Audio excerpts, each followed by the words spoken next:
Hi everyone, this is one of those rare introductions, and its main purpose is to let you know that we recorded this episode on 12th of November. That was 3 weeks ago. So the topics that we cover are live, and things have changed quite significantly since the last time we had this conversation. However, I still think the general ideas that we had are still relevant to the conversation around this matter. That's all. Thank you very much, and enjoy.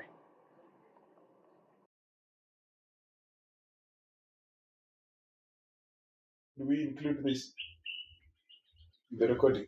It doesn't. We'll include it. Yeah, I don't like editing this.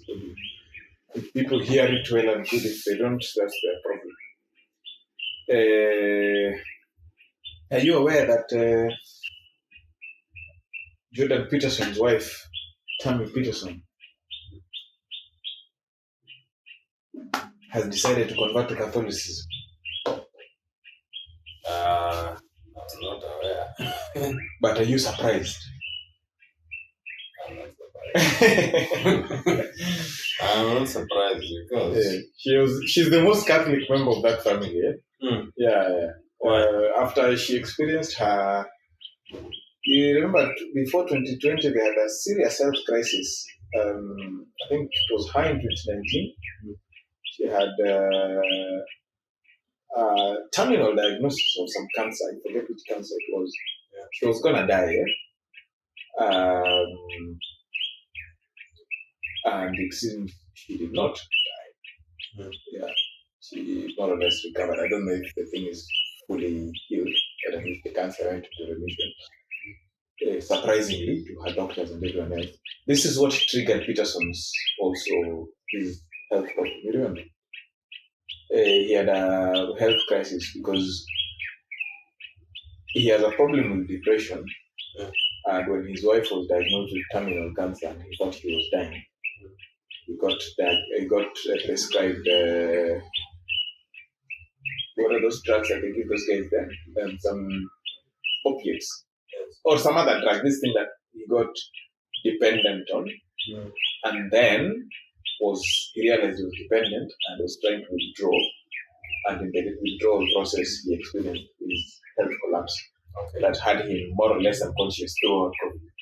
Yeah. It was much later in 2020 when he woke up again. He went to Russia, Bulgaria, a few other countries there in Eastern Europe, because many of the hospitals in Canada and North America and the US could not risk putting him on a radical withdrawal because he would have died. He came very close to dying. That was the time.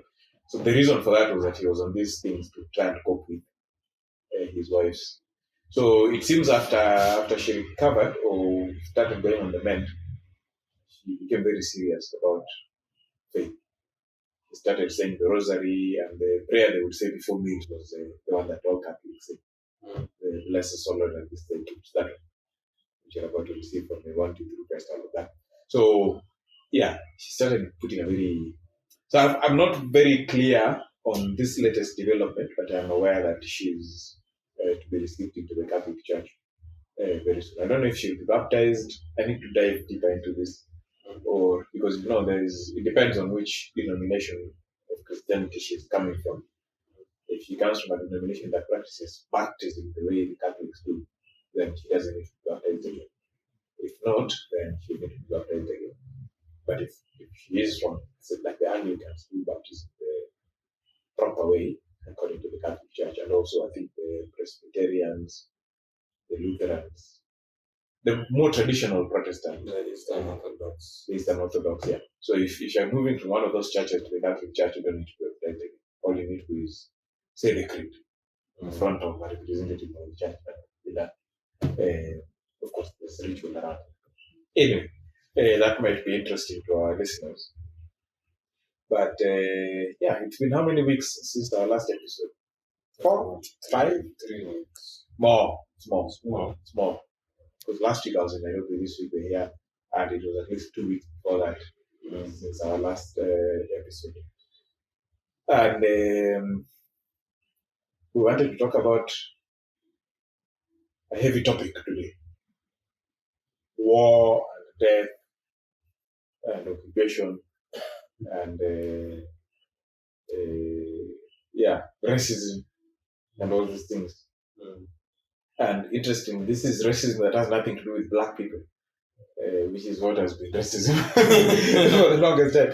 Although the Jews would beg to differ, but at least we're talking about them today and their Arab friends. So unless our listeners have been living under a rock, on October 7th, it's interesting that I know the date. Yeah, I was in a very nice place on October 7th. So I didn't even know this thing was happening until the next day. But on October 7th, a bunch of men, I don't think they were women, crossed from the Gaza Strip, which is a coastal enclave, a coastal Palestinian enclave on the Mediterranean, bordering Egypt and Israel, crossed into Israel, and seemingly indiscriminately killed 1,200, 1,300 or so people.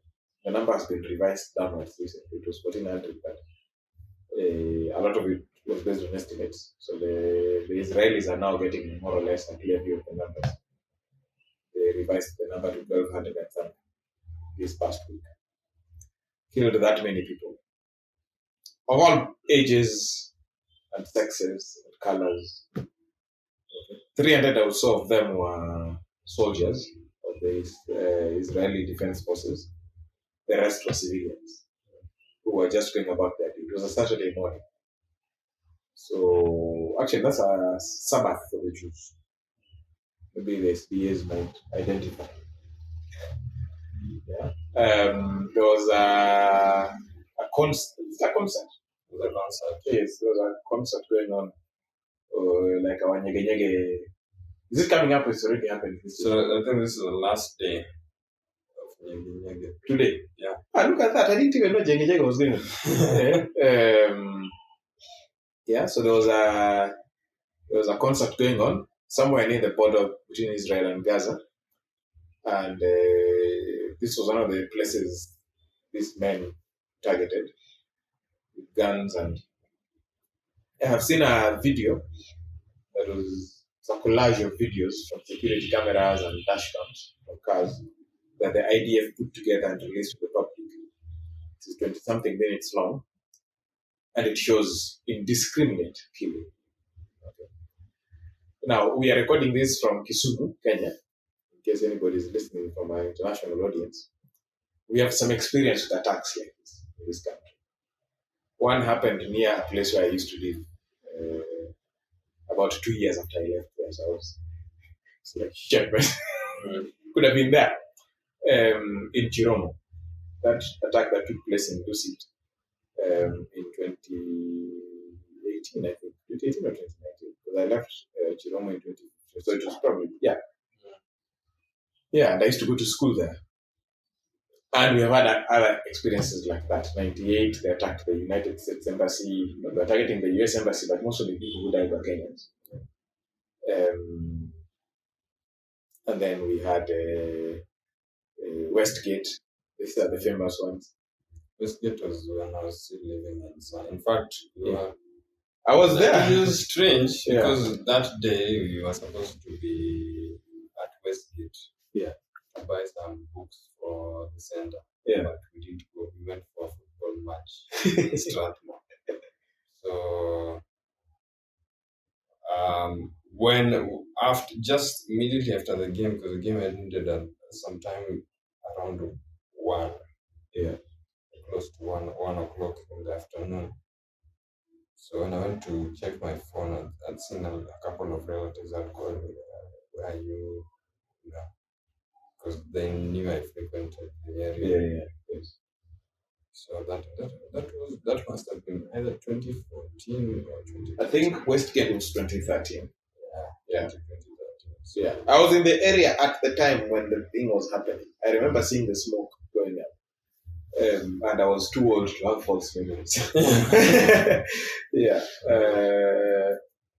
I went to Westgate. I never used to go to that area. I went 2 years later because I was too traumatized. Uh, yeah, we have Westgate, and then you have that. The most gruesome one, I think, was the one in 2015 in Garissa, when these terrorists attacked a university. At that time, it wasn't a university; it was Garissa University College. I think it was a constituent college of one of these other universities at the time. I don't know if it's a university now; it's still a constituent college. I think it was KU or JQ. And yeah, September 2019 Westgate, and they killed 147 students in their hostel rooms. Civilians, 100% civilians. None of those students were sold. But then a bunch of others. And so maybe I like to think, or rather, I'd like to think that from our perspective, we've been on both sides of positions, like what is drawn in the Israel-Gaza situation. In any case, after that attack, the same day, the IDF, I'm going to use that acronym going forward, the Israeli Defense Forces, started attacking the Gaza Strip, which is where these guys came from. The guys who attacked the Israelis. These guys were affiliated with an organization called Hamas, which is considered a terrorist organization by the United States and the EU and a few other countries. I think most countries in the Middle East also consider it a terrorist organization. This is one thing that many Kenyans and many people around the world don't think about often. But many Arab countries also don't like terrorists. We consider them trash because these guys cause a lot of problems. It's the Saudis, which is the center of the Islamic world and of the Arab world, who invited the Americans and hosted them when they were beating Al-Shabaab, sorry, not Al-Shabaab, Al-Qaeda and the Iraqi regime of Saddam Hussein and the Taliban in Afghanistan. So the Saudis, the Egyptians, they don't like terrorists. I was surprised that especially the Egyptians and the Jordanians, at some point the Egyptians were friendly to Hamas. I don't know what happened around 2003 that they stopped being one of their allies. Well, Hamas became overtly anti-Israel. And at that point, Egypt already had a relationship with Israel. Yeah. Hamas is not interested, for people to know, really, Hamas is not interested in the well-being of Palestinian people. Because if they were, they would have focused on building Gaza. Okay. And unfortunately, there's been so much muddying of the waters in this case that, and also because, unfortunately as well, many innocent civilians have died, especially on the Palestinian side. It's very easy to have more an emotional reaction to what's going on there, and it's very difficult to divorce oneself from that. Just to think entirely in a purely rational, because we are human beings. We are not. I mean, I see those images every day.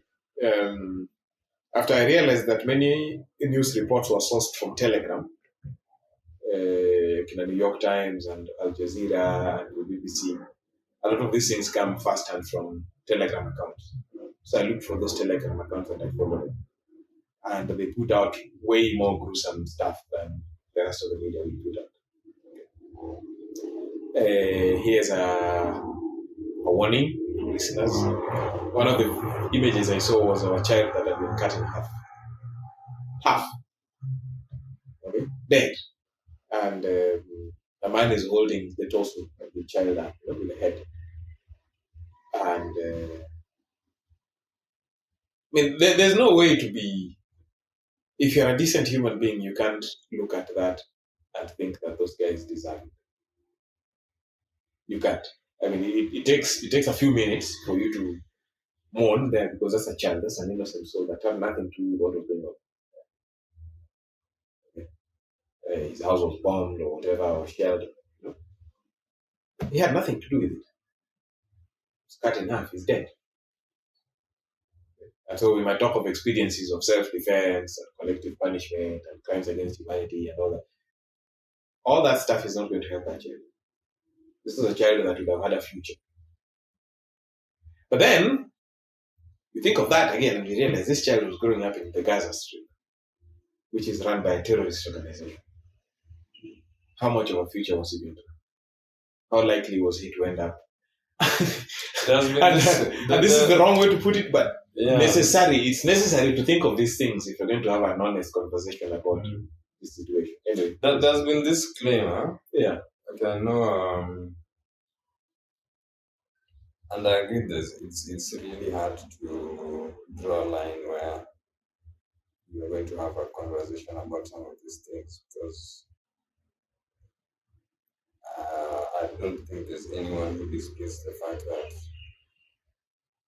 a lot of innocent blood has been spilled in that engagement between the Israelis and the Palestinians. Yeah. But I know for a fact, for one, the Israelis have been saying that, well, there was a time when the Palestinians had their elections around 2003 or 2005. 2005. Palestinians in the Gaza Strip, just to be clear. Yes. Yeah. So there has been that notion that the Palestinians support Hamas. But I've seen a lot, to an extent, that even Hamas itself has, they seem to have this almost sort of caliphate sort of mindset, which ISIS has also propagated, where they view their own quote-unquote citizens, some of them also to be enemies to their ideals, where they capture and kill their own citizens, who perhaps do not go by strict Islamic law. So it's a difficult thing to talk about, but I don't know, perhaps there's an element to which there is a problem with extremism. Because these people also the Israelis can't really negotiate with them, because the Israelis see them as an existential threat. They have negotiated with them before. Hamas has its origins in a humanitarian organization. It became Hamas only in the 90s, but from the 70s. Okay. The Gaza Strip has been called an open-air prison. And unfortunately, this is, and the case of the Palestinians and the Israelis, the word apartheid keeps being thrown around. Crimes against, people. You see, these are powerful words. Okay? And when people bring them up, I don't think they are meant really to evoke thoughts. They are meant to evoke emotions. Okay? Because we have experiences with apartheid. We have experiences with crimes against humanity. We have experiences with war crimes. We know what those things are, and they are horrible. And so when you bring them up in connection with the situation that's unfolding right now, people can't remain neutral. But I think this is one of those cases where, unless you're one of the two sides, the best position for you is to be neutral. And I know that's a hard statement to make because people are dying. But in this case, I think neutrality makes the most sense, because any side you take. There's a phrase I like a lot. I learned it from Peterson, but it's from a Canadian musician, Leonard Cohen. I've never even listened to the song, but he says, "There's no decent place to stand in a massacre. None." And this is a massacre. And it's not just Israelis massacring Palestinians, it goes the other way as well. And unfortunately, very unfortunately, people only think it's one way, because Israel has the more powerful military. But that's not everything. Okay? Israel, in 1 month of bombing Gaza, which is a small area containing 2+ million people, have killed 10,000 people. We don't know how many of those were terrorists, but for sure many of them were. Not all of them. Like that kid that was cut in half, definitely not a terrorist. But many of them were terrorists. Maybe not even the majority, probably the majority were civilians. Okay?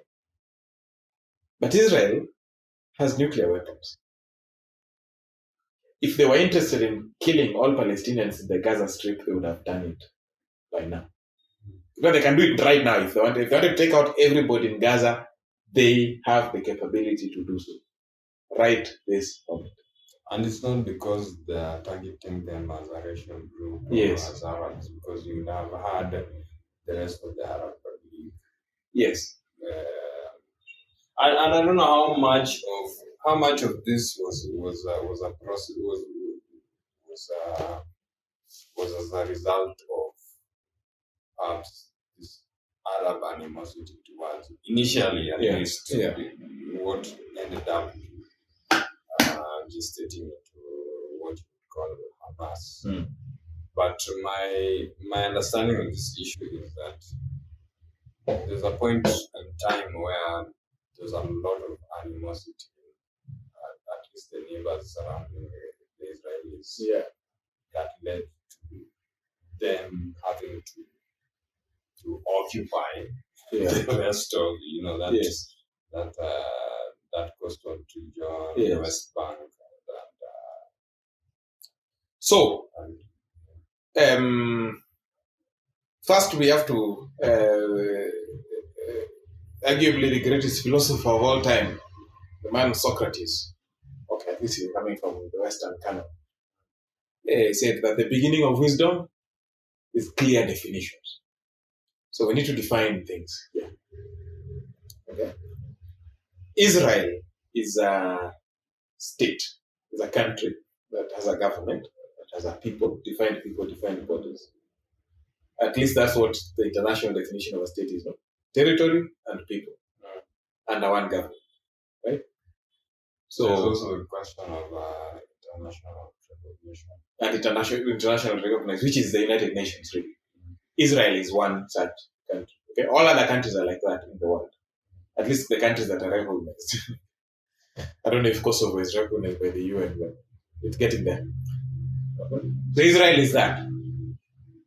Some Arab countries, up to now, still don't recognize Israel, but Israel is recognized by the majority of countries in the world. Is a member of the United Nations. Has been so since 1948.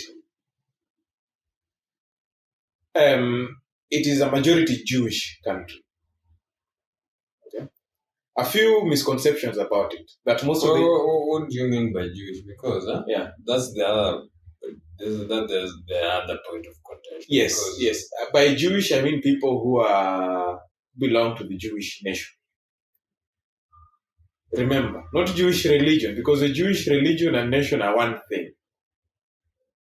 Unlike all other religions. Maybe I think the closest equivalent of these guys of the Aga Khan,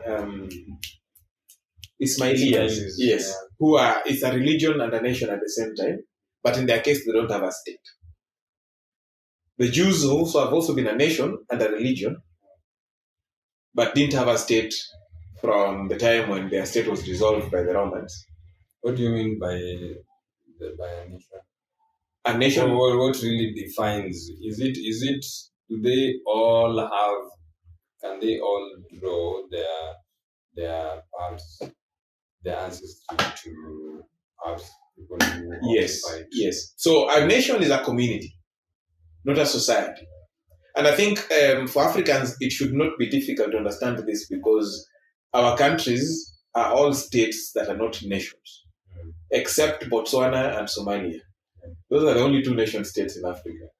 The other countries, the other states are all states made up of multiple nations. So like in this country, what we call tribes are really nations. Okay, people who speak one language have existed together for a long time. They might have never had a common government governing all the people, but they identify as one community, speak the same language, have the same customs. So if the Luos, for example, were to form a state, internationally recognized, that would be a nation state. The nation state is a product really of the Romantic era, which is late 1800s. That's when the nationalism thing became. Nationalism is when a nation identifies with a state. Okay? How nations develop, we don't know. For all we care, maybe in 100 years, Kenya will be a nation. The Kenyan identity will supersede all the identities that people have and will become the dominant national spirit. But right now, Kenya is not a nation. Right now, Kenya is a state, a country. Slowly, like nations develop organically. States don't develop organically. States are artificial creations. They are creations of the mind, society. Perhaps the best example would be like a village. Okay, a village first exists. Okay, people living together in one area, speaking the same language, having common attributes, common idea, common customs and stuff. And then maybe after a while they decide, okay, maybe to organize things a bit better, we should have a village headman. Okay. The moment that happens, now you also have a society. So not only a community, but a society. So think of the village first as a nation, and then when it decided to organize itself, where the intellect is applied. Now you have organizational structures. You start to say, okay, fine, these are our boundaries. These are things we will do in common, now defined by law or by other convention or other statute. Then it becomes a society, an organized thing. But it existed before that as a community. Okay, there was a spirit there that animated it, that was not explicated. Once it's explicated, now the community still exists, the nation still exists, but now on top of that, there's a state. In Africa, most of us have lots of communities, lots of nations, but then we have a state that supersedes all the communities, but unites all of them, puts them all in one group. Well, is there really, which one, as far as legitimacy goes? Yes. Where do we find parts like this more legitimacy? Is it where you have an artificial creation in the name of a state, or is it normally better to have a nation state? They exist at different levels. Mm-hmm. The community does not have any normative weight. The community does not dictate what people do, or the community just exists. Mm-hmm. Okay, the community arises naturally out of people being together. So it should not ideally compete with the society. Because the society is when the intellect is applied. Now people are thinking, people are planning, people are organizing. Mm-hmm. So the two should not conflict because they are on different planes of existence.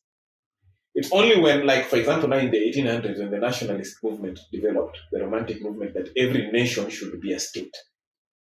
This is where the concept of the nation state comes in. So every nation wants to have a state.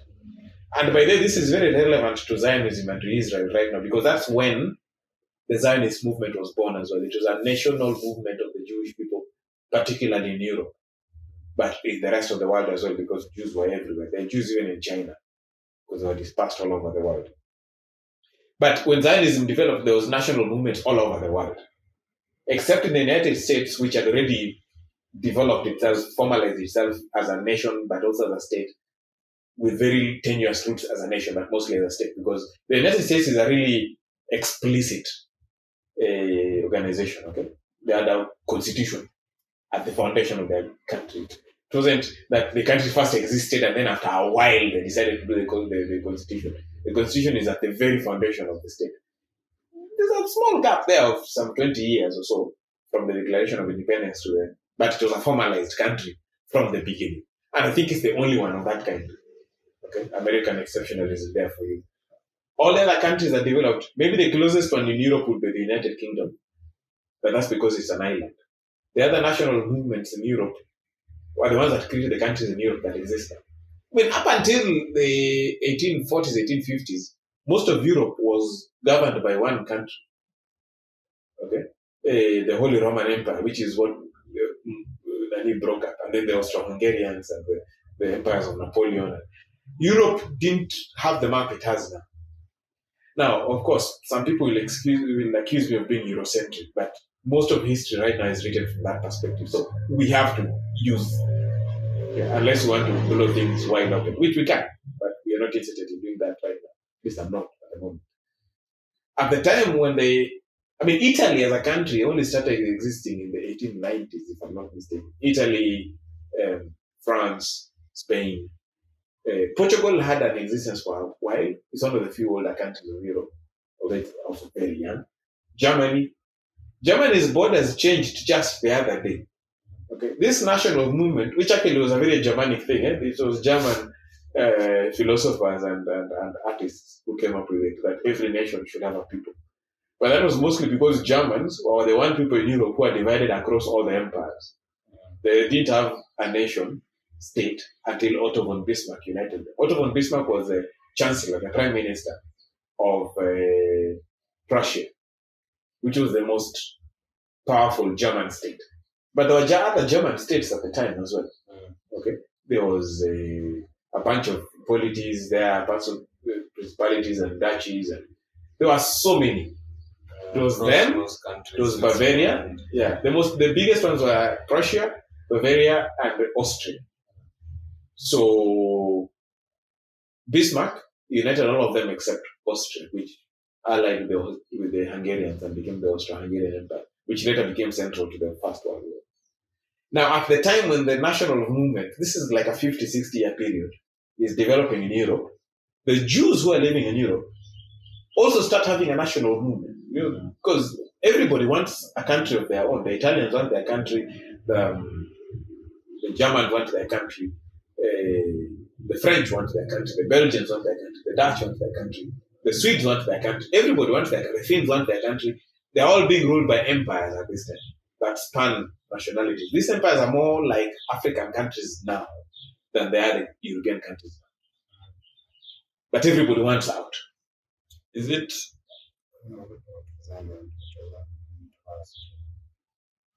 Now, the thing I'm really trying to get to grapple with, are all Jews who are people who identify as Jews, all of them identify with like a Semitic lineage, or are there some who are just based, who just identify as people who practice the Jewish religion, who do not necessarily identify as Semites? Most of them claim common ancestry from Abraham, but you can't convert to be a Jew. And we have examples of this even in the Bible. We have people who they call proselytes, people who convert to be Jews. It's a very difficult process. It's much harder to convert to be Jewish than it is to convert to be a Christian or a Muslim. The easiest conversion, I think, of this Abrahamic faith is to Islam. You don't need anything. All you need to say the Shahada. Basically, like, right now I could convert to Islam. There's nobody to recognize me, for example. There's no central authority. But that's a conversation for another day, another time in this podcast. Yes, so that's the thing. How you get Jewish identity is either by conversion. Very few people become Jews that way, or to be born to a Jewish mother, not Jewish father. Yeah, Jewish mother. If you have a Jewish mother, you're a Jew automatically. If you have a Jewish father, well, lots of processes. Okay. Which is interesting because the grandmother of David, their most important king, was from Moab. Yes, Moab, I think, is either the Sinai area or somewhere in Jordan, if I'm not mistaken. So that's how you become a Jew. So it's a religion and a people. And I don't think there's a clear distinction between the religion and the people. It's one thing. Most of us can't think of it. Like, we don't have a conceptual framework for it because most of us, like here in Africa, religion and nation and state are very different things. They're not one messed up. Among the Jews, or for the Jews, it's not. Some Muslims have it because a number of them think in the caliphate sense, where Islam runs everything. It's the software of the society. It runs like everything, the laws, the cultures, the customs, everything is Islamic. But many of them now don't, because also many Muslim countries have become slightly different. They're a bit more secular, which is saying a lot because most of them are very traditional still. But in a country like Egypt, for example, it's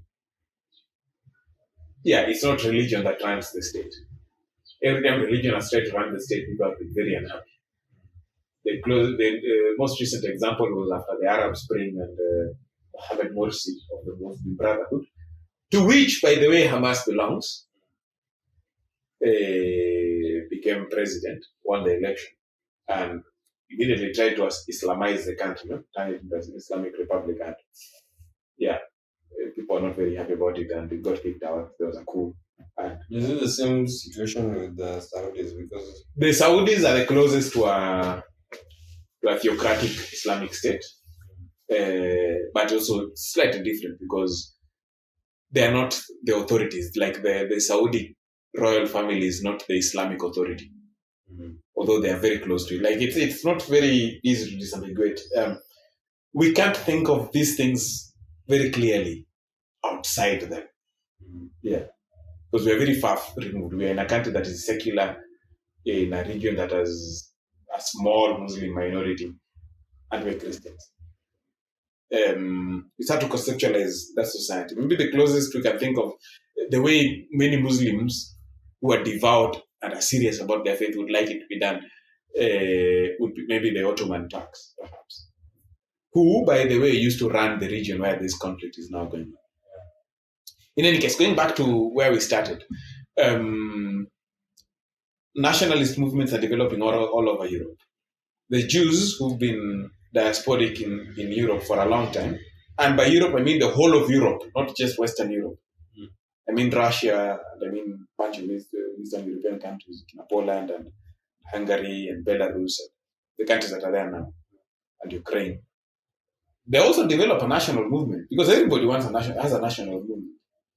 Because these national movements are the ones that developed some of the smallest countries in Europe, like San Marino and Andorra and Liechtenstein. There's a bunch of small countries there that most people don't think. Luxembourg. Most people don't know they exist, but they got born out of this nationalistic movement that developed in Europe at the time. So the Jews also have their own nationalistic movement. But unfortunately, they're diasporic. They're in a region where they're not the natives. Okay? So that's where the Zionist movement developed.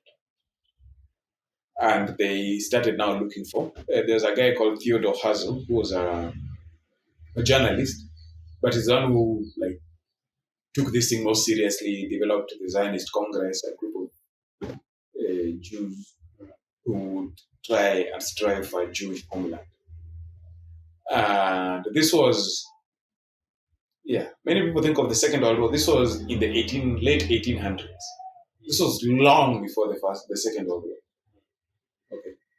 And they tried to negotiate with the Ottoman Turks, okay, whose headquarters was what is now Istanbul. Why? Because the Ottomans at that time controlled what is now known as Israel and the West Bank and Gaza and Jordan. So that region, Israel, the West Bank, Gaza, and Jordan, were what was called Palestine. Okay. That name was given to it by the Romans, Palestina. I don't know if it has anything to do with the Philistines. I have no idea. But it was the Romans who gave it that name. Why? Because the Jews used to call that area Israel. Not just what is now the state of Israel, but on the other side as well. We have Jesus Christ crossing by boat, the Sea of Galilee, which separates Israel from Jordan right now. To the other side. And the other side, there are also Jews there. Few of them, but there's Jews there. And in fact, you have I think in Exodus, when is it Joshua or somebody is assigning lands to the different tribes of Israel, there's two tribes that are assigned the other bank of the Jordan. Okay, is it Naphtali and Zebulun? There's two Jewish tribes that were assigned the other side, not the Mediterranean side.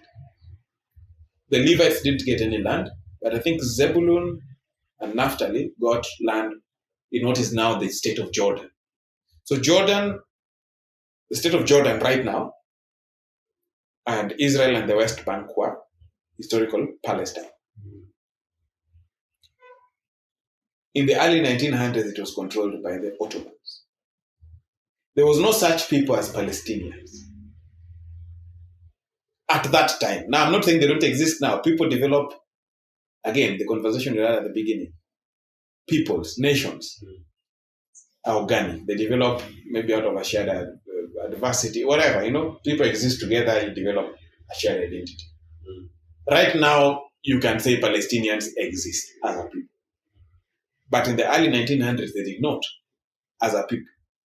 The Ottomans controlled the area. Okay. The Jews negotiate with the Ottomans. The Ottomans are not very receptive to the whole thing. The First World War happens. The Jews explored a few other areas, including what we're sitting on right now. It was called the Uganda Scheme, so people think it was in Uganda. It was in Uganda at the time, the Uganda Protectorate, which was where we are sitting right now. It was in what is now Kenya.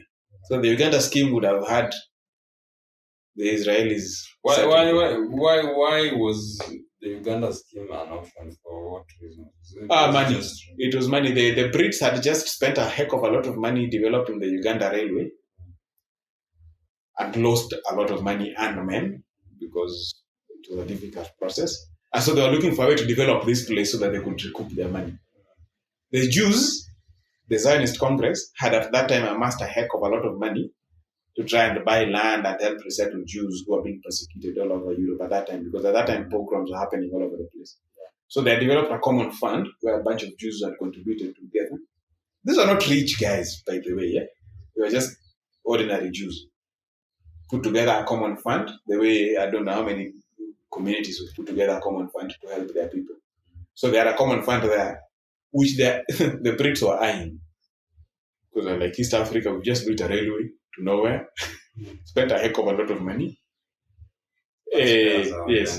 Yeah, so they were looking at the Jews, but they're also looking at whites from South Africa, because the Boer Wars had also just ended there, and they had emerged victorious, and then a bunch of Boers there had come out of, a bunch of British people had come out there landless but with money. So they're also trying to bring them here.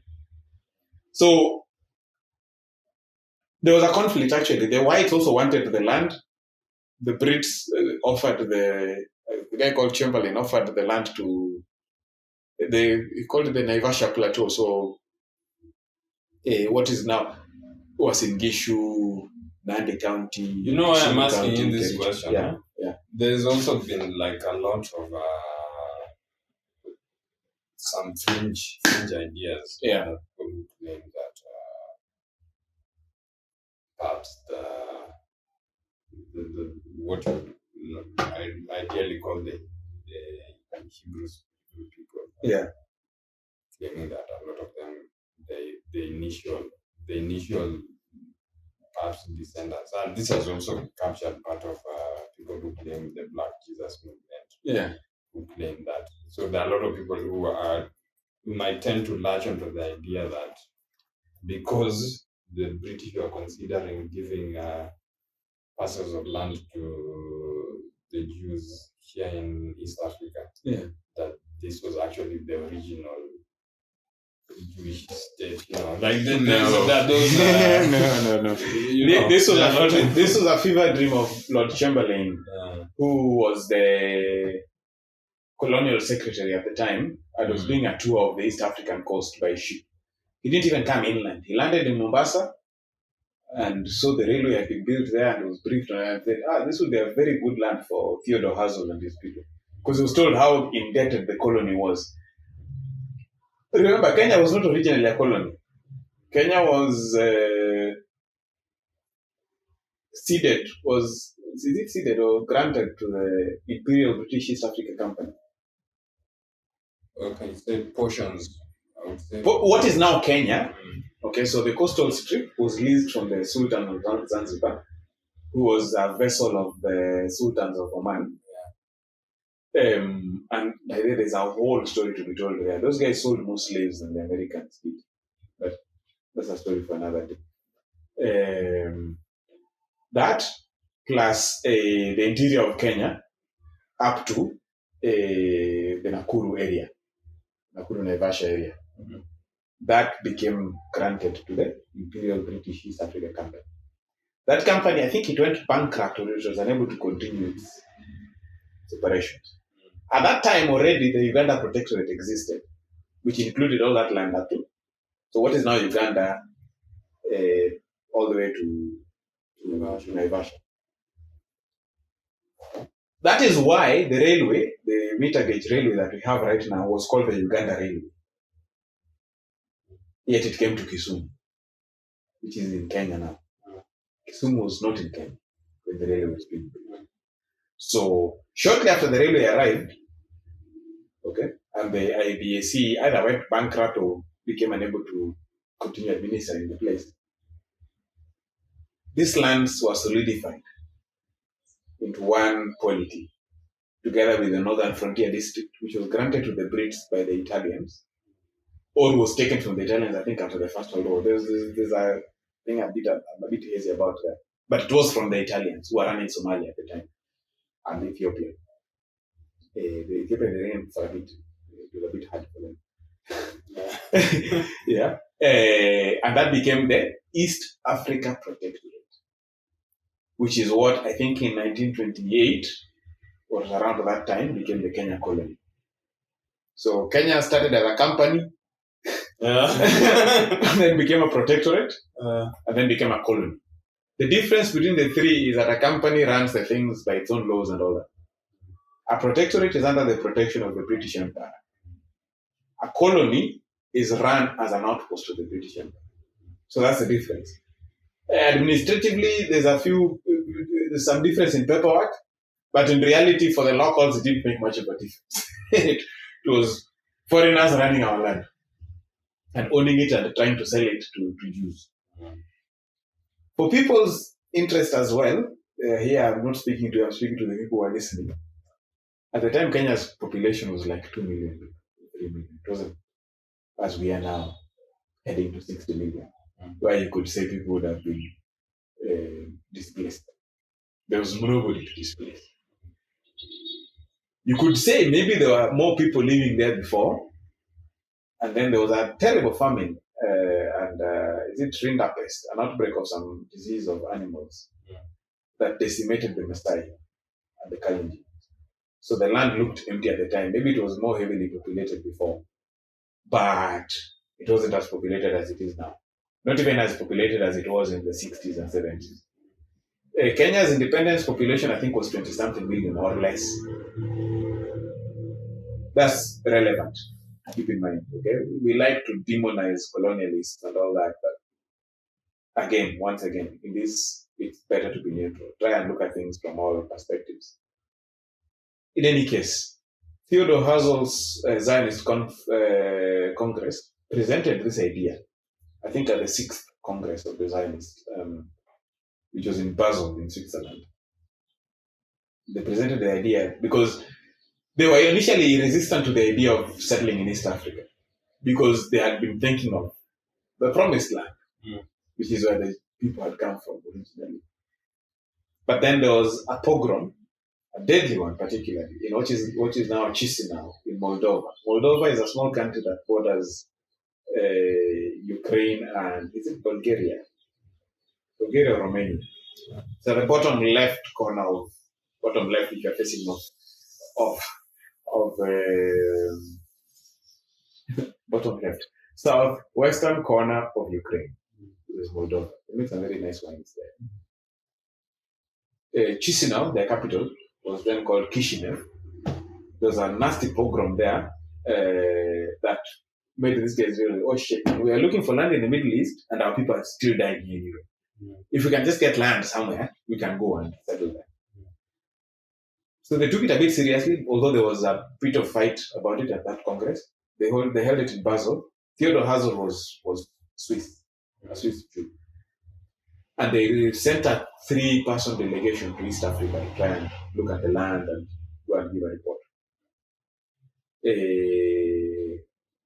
By the time that commission of 3 people finished their job, Theodor Herzl was dead. So that plan was also dead in the water.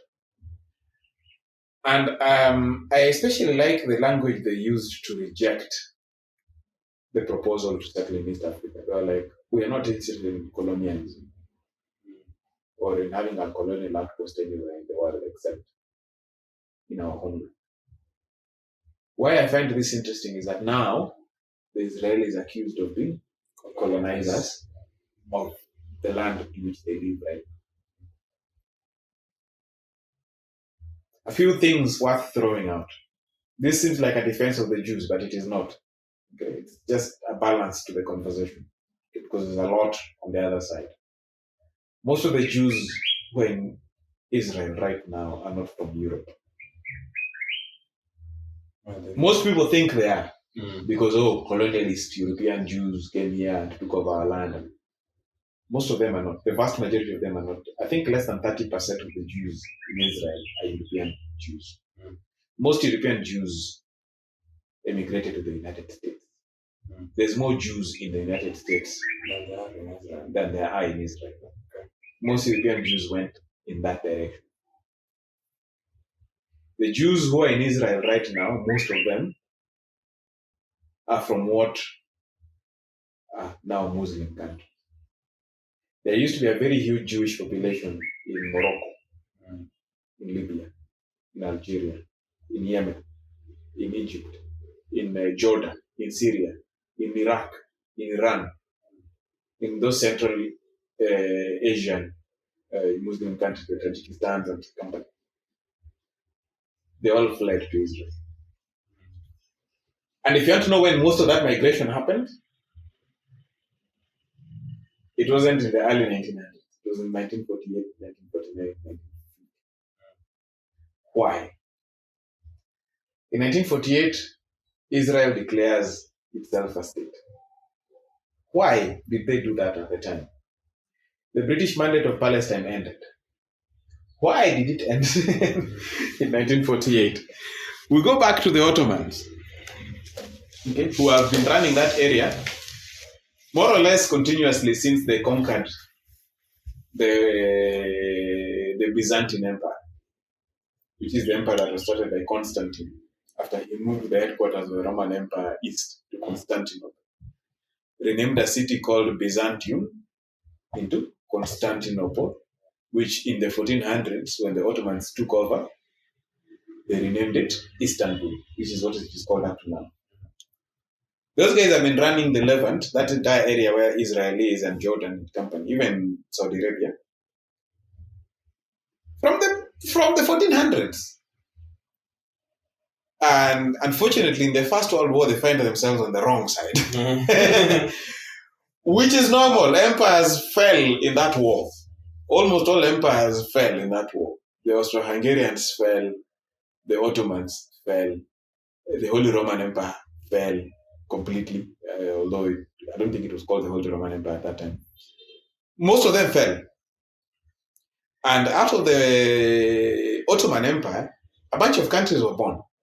Okay? A bunch of countries. So countries like Greece. Greece wasn't a country. It was controlled by the Ottomans. Greece, Bulgaria, I think Romania, Yugoslavia, all the countries of Yugoslavia, historical Yugoslavia. Now Yugoslavia is one small country, but Yugoslavia, Bosnia, Herzegovina, Albania, Kosovo, which is trying to look for your legitimacy on the international stage, and a bunch of others, okay, were born from that, okay. Egypt was run by those guys at that time. It became a country then, like in Georgia, Armenia, like the Ottoman Empire was huge. A bunch of countries were created out of the fall of the Ottoman Empire. The main one was Turkey. What is now Turkey was the center of that empire. Turkey is now small, but it ran the entire region. Okay. The countries that didn't form at the time, because the Ottomans controlled all the Arab countries, or most of them, were ceded to European powers. France and England. France got, like, what is now Syria. It wasn't that right as... if you look at that area, a lot of the borders are like straight lines through the desert. France got most of the northern areas, Britain got most of the southern areas. So what is now Lebanon, Syria, that area, the French got them. The rest, the British got them. You could say they got them by force, But what happened was, legally speaking, was the League of Nations was formed, which is the precursor to the United Nations. And this was the first time when like an international organization existed to coordinate the actions of governments. And they were like, okay, the Ottomans are leaving these Arabs. If nothing is done, these guys are going to kill each other completely. There's going to be no Arab left because they're going to cut each other's throats. So what we're going to do is we're going to divide this area into mandate areas. You know, a mandate is English word. I'll give you a mandate over a place, okay, for a time.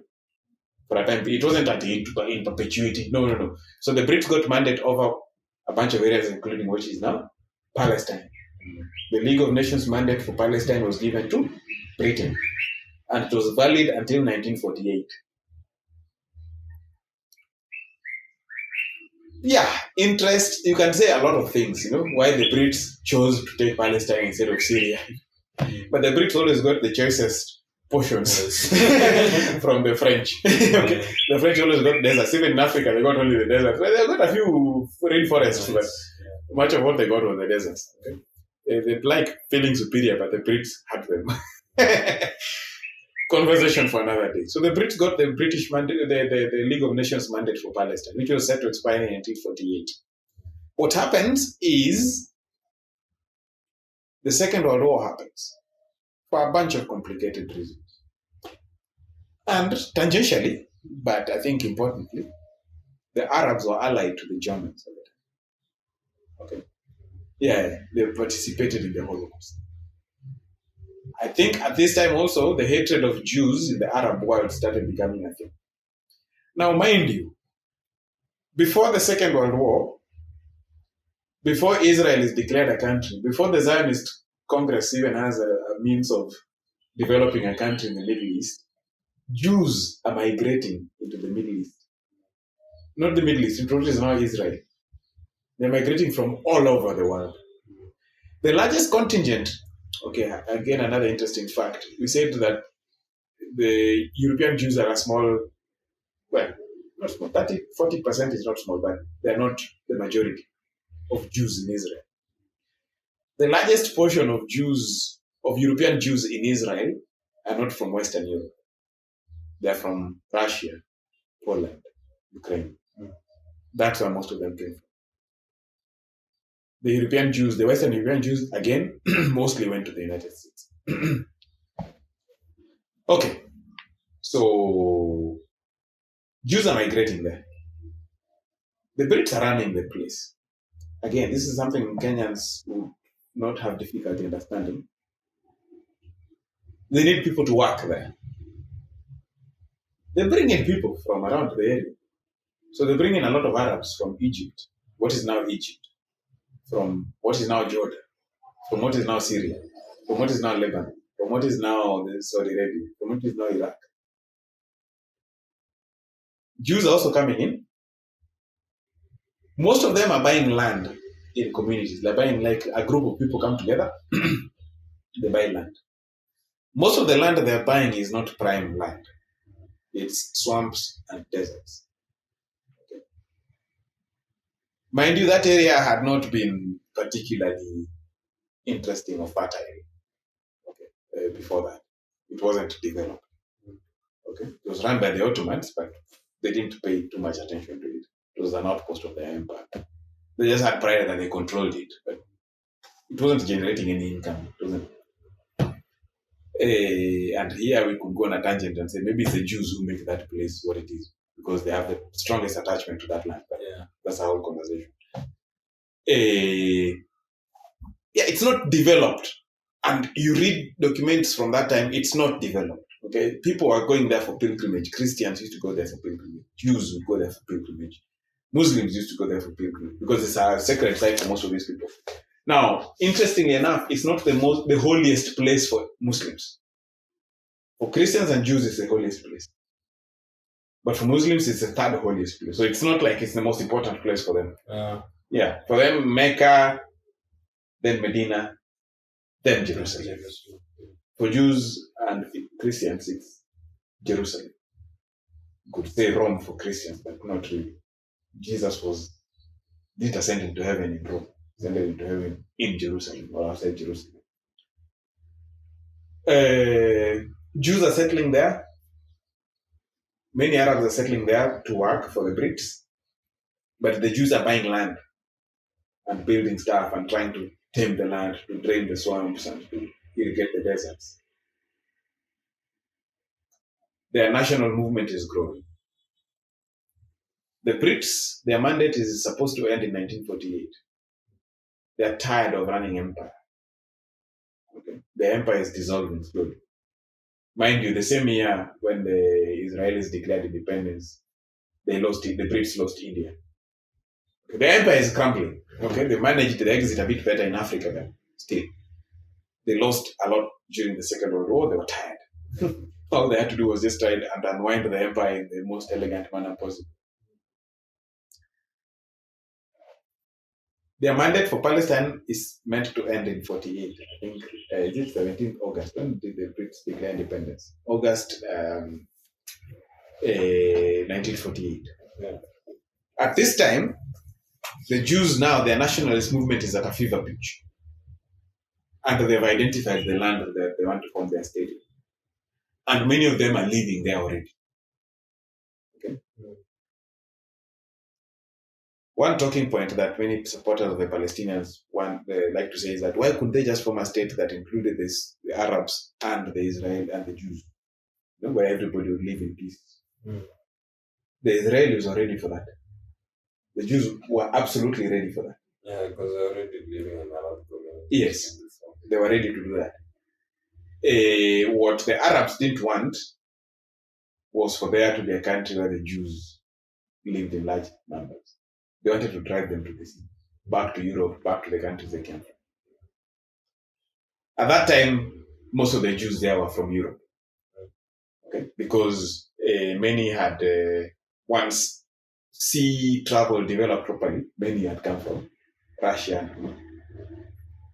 They're like, we don't want these Jews in this area. They've not been here. But you guys have also not been using that. But anyway, they've not been here all this time. We don't want them here. The Brits, because as you can see, they have been trying to offer these guys homelands all over the place. They're trying to offer them land here in East Africa. The Balfour Declaration, which was written by Lord Balfour to Lord, what's the name of this famous Jewish family? The one after whom the giraffe is named Rothschild, Baron Rothschild. Lord Balfour wrote a letter to Lord Rothschild saying, okay, fine, we can help you guys get a homeland in the Middle East. Rothschild was a British Jew. I don't think he ever became an Israeli Jew. But the Balfour Declaration becomes a thing that these guys used to justify, okay, cool. We are already living here. Let's form a state. The Arabs don't want it. So the only solution then is to divide the land. Okay? Because if we leave the Jews in the hands of the Arabs, they will be decimated. If we leave the Arabs in the hands of the Jews, the Arabs don't want it. They're going to be revolted. Okay, let's divide the land. So they divide it more or less in half. Yeah, 50-something percent to 40-something percent. The 50-something percent in favor of the Jews. But mind you, the Negev is part of that. It's a desert. Okay? Just look at that map if you get the chance to look at it. The Jews, because they're desperate to have a homeland, are like, okay, cool, we are fine with the land that we're given. We're going to have it. The Arabs are not happy about it. At that time, the United Nations has taken over from the League of Nations. I think at that time it's headquartered in San Francisco. The Arab delegation in the United Nations was not happy about it. Okay? They all registered their disapproval. But the Jews were like, okay, what option do we have? Can't go back to Europe. We're going to be killed there. They have a historical connection to this land. Most of the land that they have bought. Okay. It's like the Indians here in Kisumu, they own most of the prime plots. They bought it. Whether we were fooled or played, whatever, they bought it. They have legal title to the land. You could say they don't have historical, or but they have legal title. They have the title deed. They own it. So it's theirs. So they decide, okay, cool. The Brits are exiting. They don't want to solve this problem because it's too chaotic. They've promised the land, but they can't handle the transition. So the Brits actually, the thing became so complicated for them. That's why it ended up being resolved by the United Nations instead of the Brits, because they're like, okay, we can't handle these guys. They're on each other's necks. So they step out, they hand it over to the United Nations. We want nothing to do with this. They step out. Their mandate expires, I think, on 17th August, if I'm not mistaken again. No, 14th May, not August, 14th May 1948. Okay? The Jews declare their state on the same day. So 13th May at midnight, the British mandate expires. The Israelis are like, the land we've been given by the United Nations, that's the land we're taking. Okay? We'll run our country from that land. We're fine with it. It didn't include Jerusalem. Jerusalem was to be an international zone run by the United Nations because everybody wanted Jerusalem. So the United Nations, okay, you want it? None of you is having it. You can share it. We'll run it for you guys. You Christians, Muslims, Armenians, blah, blah, blah. You can have access to it. We'll just run it. There'll be no police here. It's just the way the UN runs these things. Very idyllic, very utopian. The Jews are fine. We'll have it. The Arabs are like, nah. The Arabs later became Palestinians. The Palestinian identity really started being catalyzed in the 60s. So 48, these guys declare independence, and like within hours, they're being beaten up. All the Arab countries surrounding them, Lebanon, Syria, Jordan, Egypt, invade. Mind you, the British mandate for Palestine included Jordan. The Arabs in the region already had Jordan. Jordan, which is like 6 times bigger than Israel. So they had already gotten Jordan. It's not like land was stolen from them.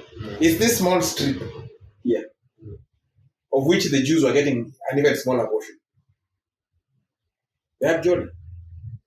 They invaded. Jordan occupied what is now the West Bank and a big chunk of land besides. Egypt occupied what is now the Gaza Strip and a big chunk of land besides.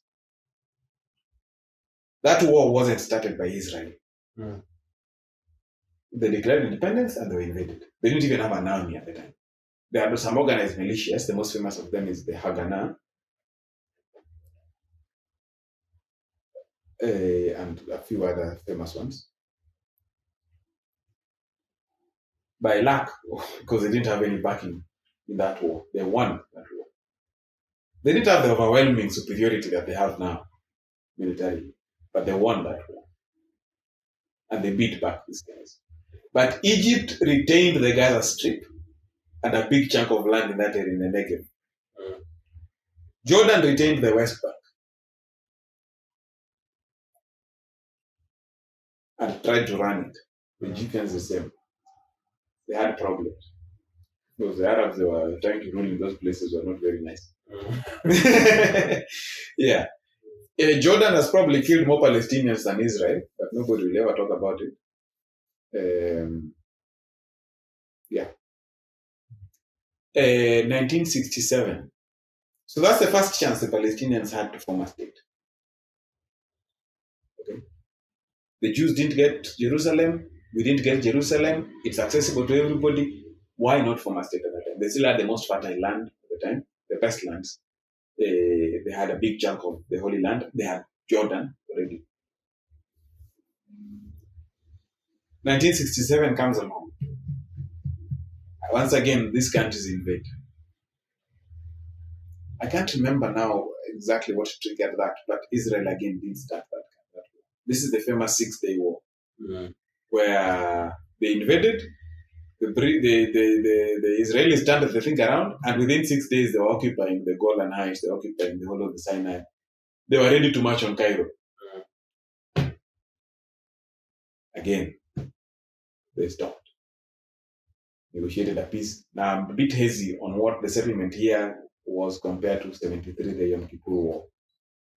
Because I remember the Yom Kippur War is the one that followed, that was followed by Egypt recognizing Israel. The first, their president. Yes, the first Arab country to do so. Mind you, in 48, when these countries invaded Israel, their goal, of course, was to decimate the state of Israel completely, finish it, and all the Jews in it. At the same time as they're doing this, Arabs all over the Arab world are not happy with Jews. There are many Jews living in Yemen. There are like 3 Jews living in Yemen now. It's a small number. There are many Jews living in Egypt. There's none, 0. The Jewish population of Egypt is exactly 0. Kenya has more Jews than Egypt. Morocco, Algeria, Syria, Iraq, Iran, Saudi Arabia. All those countries. Do you know where the Jews from those cities went? They all exiled. I mean, if they were not killed, they all ran away. And where to? To the one place where there's a Jewish country, Israel. In that same war, many Arabs ran away from Israel. Okay? It was a war. Interestingly, at this time, there are movements of people, mass movements of people all over the world. In that same time zone, time frame, okay, 47, 45, 46, 47, 48, millions of people moved all over the world. Okay? 4 million Germans from what is now Poland into what became East Germany and later in the 90s, Germany itself, 89, I think, and the Berlin Wall fell. 14 million Hindus and Muslims crossed the border between Pakistan and India. Armenians crossed borders. A bunch of French and Germans crossed borders. Because borders were being redefined. Okay? So it wasn't unique. This wasn't unique to Israel and Palestine and the Palestinians. At that time, Arabs. Okay? Not a particular brand of Arab. So the first people to occupy Palestine were, modern Palestine, were the Jordanians and the Egyptians, not Israel. Because they've occupied these guys from the beginning. No, they've not. So they had a chance in 48, they had a chance in 67, they had a chance in 73 when the Brits, when the Jews won, the Israelis won that war. And as a settlement, they tried to tell the Egyptians, please occupy the Gaza Strip. just take it. We don't want to run these people. The Egyptians are like, nah, we can't run this guy. The late 70s and early 80s is where the organization that later became Hamas developed as a humanitarian organization to help people in Gaza. And in 73 is also when the Jews now occupied the West Bank. Okay. 73. Not 48, 73. So when you say free Palestine, it wasn't from them. And unfortunately, the conversation around these guys lacks nuance completely. And then you have the Camp David talks. They've had like 5-6 chances to form a state and they have not formed a state. And there's a time they have, was it a referendum? They had to vote on whether they wanted to have their own state, but it didn't materialize. That's I'm getting it. Well, I don't know, but I know it's been sabotaged. Maybe Israel had something to do with it, but what I do know is that internal extremism is the problem. Okay. Unfortunately, the Palestinians are puppets not just of the Jews, not even primarily of the Jews, they are puppets primarily of their own extremists. An organization like Hamas, for example. I mean, if there's one part of the world that has gotten humanitarian aid and foreign aid in disproportionate numbers, it's Gaza. And the West, they get a lot of money. A lot of money. Like the United Nations has 2 organizations running refugee affairs in this world. 2. I didn't know this until recently. There's UNHCR, the United Nations High Commission for Refugees, which runs refugee organizations all over the world. You know, the people being displaced in the Sudan war right now, the people who are displaced in the South Sudan conflict. You know, there's like 1 million of them in northern Uganda right now. We have 6 million refugees in this country right now. The UN organization that takes care of them, the IDPs, the 4 million IDPs in Burkina Faso, the guys who got displaced out of Ukraine last year when Russia invaded. One organization called UNHCR. You didn't know that there's another refugee organization in the world. It's called United Nations Relief and Works Agency.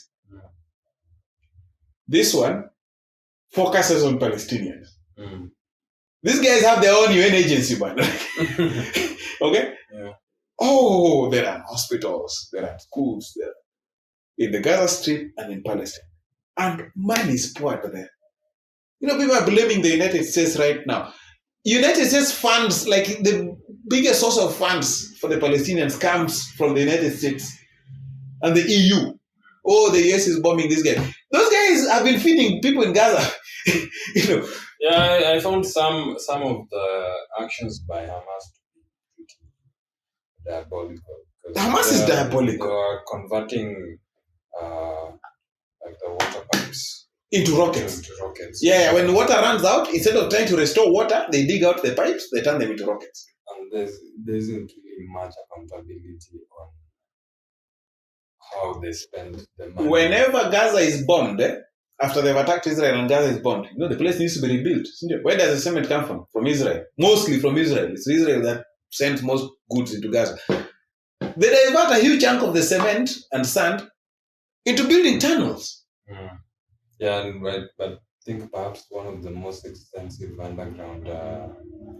The tunnel network under Gaza is estimated to be 440 something kilometers long.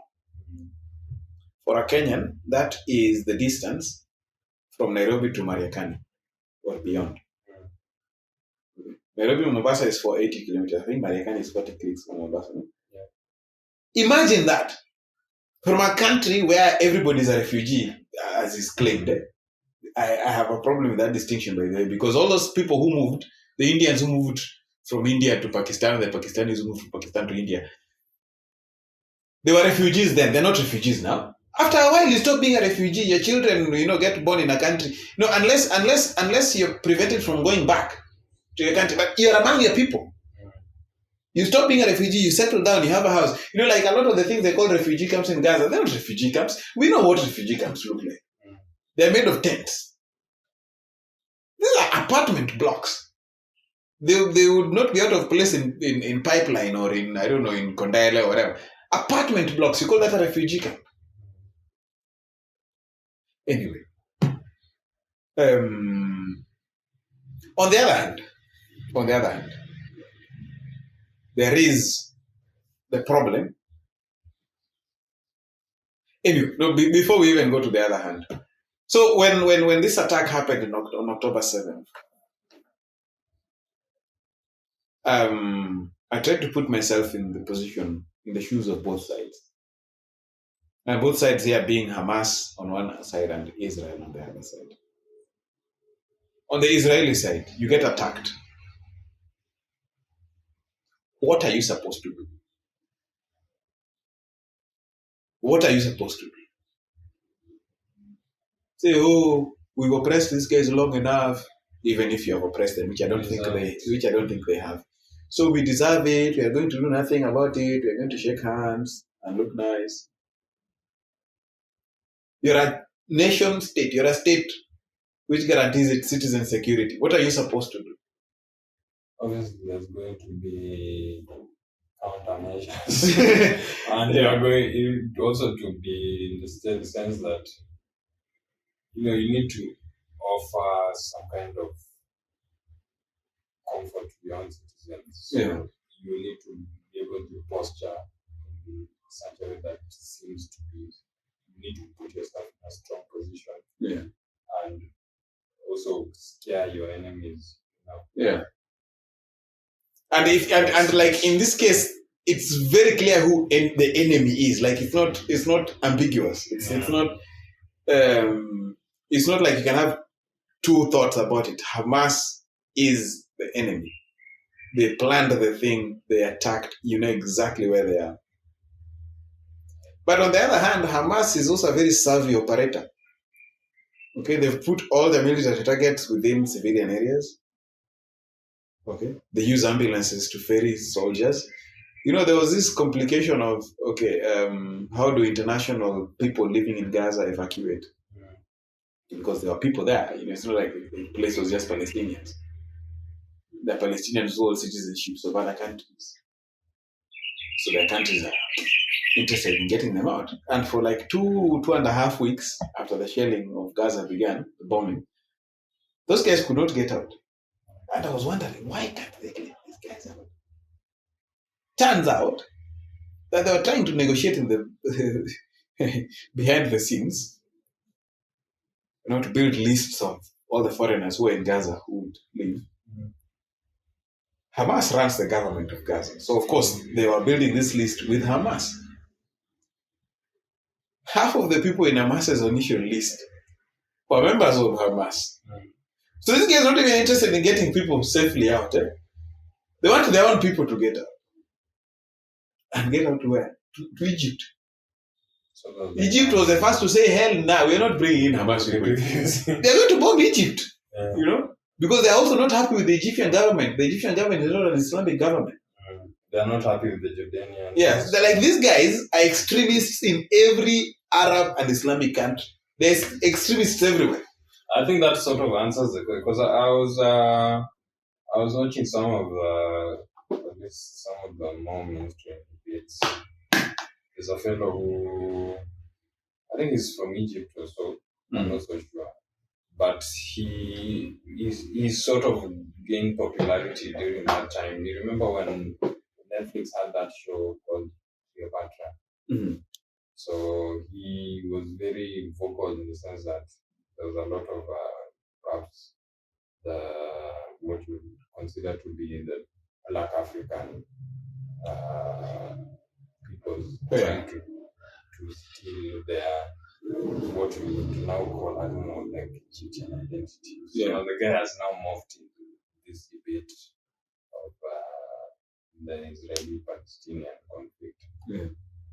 So that is where it started. But the question was at the time recently was that why is it not, why and the neighboring Arab countries, why don't they take Palestinian refugees, or why are they willing to take the Palestinians and have them now, because the Arabs now going to, like Arab guys like, oh, this is now precisely the apartheid logic that now says, why can't you take these people, that sort of thing. Yeah. Look.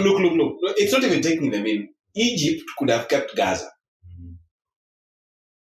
Okay? Egypt could have not taken the Gazans into Egypt, but Egypt could have annexed Gaza and run it as an Egyptian. Yes. So without displacing the Palestinians there, they would have kept their homes. Egypt did not. Because Egypt is afraid of something there. Well, part of their logic is also they want the Palestinians to form their own state. But aside from that, they are also, the extremists there are a problem for Egypt as well. There's a reason Jordan left the West Bank. Israel has been trying to get the West Bank and the Gaza Strip to form a state for a long time. It's not happening. Why? Because these guys have this historical grievance. They don't want Israel to exist. So people like that, the moment they get their own state, the first thing they're going to do is to go to war, to try and extinguish Israel. I mean, people say, oh, Israel has the most sophisticated military in the Middle East. Why do they have that? Because they need to protect themselves. They're surrounded on all sides. If they didn't have to, then why would we do it? Okay? They have that military precisely for a reason. They don't need to have it if the region was peaceful, if the region was happy and welcoming. And importantly enough, when the Jews were forming their state, when Israel was being formed, what in their founding charter, in their Declaration of Independence, it says everybody who's in the territory of Israel can become a citizen of Israel. The Arabs, who are not as minority as they are now, but they were a significant minority in the state that became Israel, could become citizens. Yeah, and they are citizens right now. And in fact, they have better rights than you would say even the Jews. Like one of the things that that Israel has is universal military service. But there's exceptions. So like if you're an Israeli citizen, you have to serve in the military for 2 years. Yeah. But of course, there's exceptions. If you're a Christian, you don't have to. You're not forced. If you're an Arab, you don't have to. You're not forced. If you're an Orthodox, ultra-Orthodox Jew, you're not forced. If you're not one of those people and a few other minorities, you have to serve with the for 2 years. It's like forced military service. There's Arabs.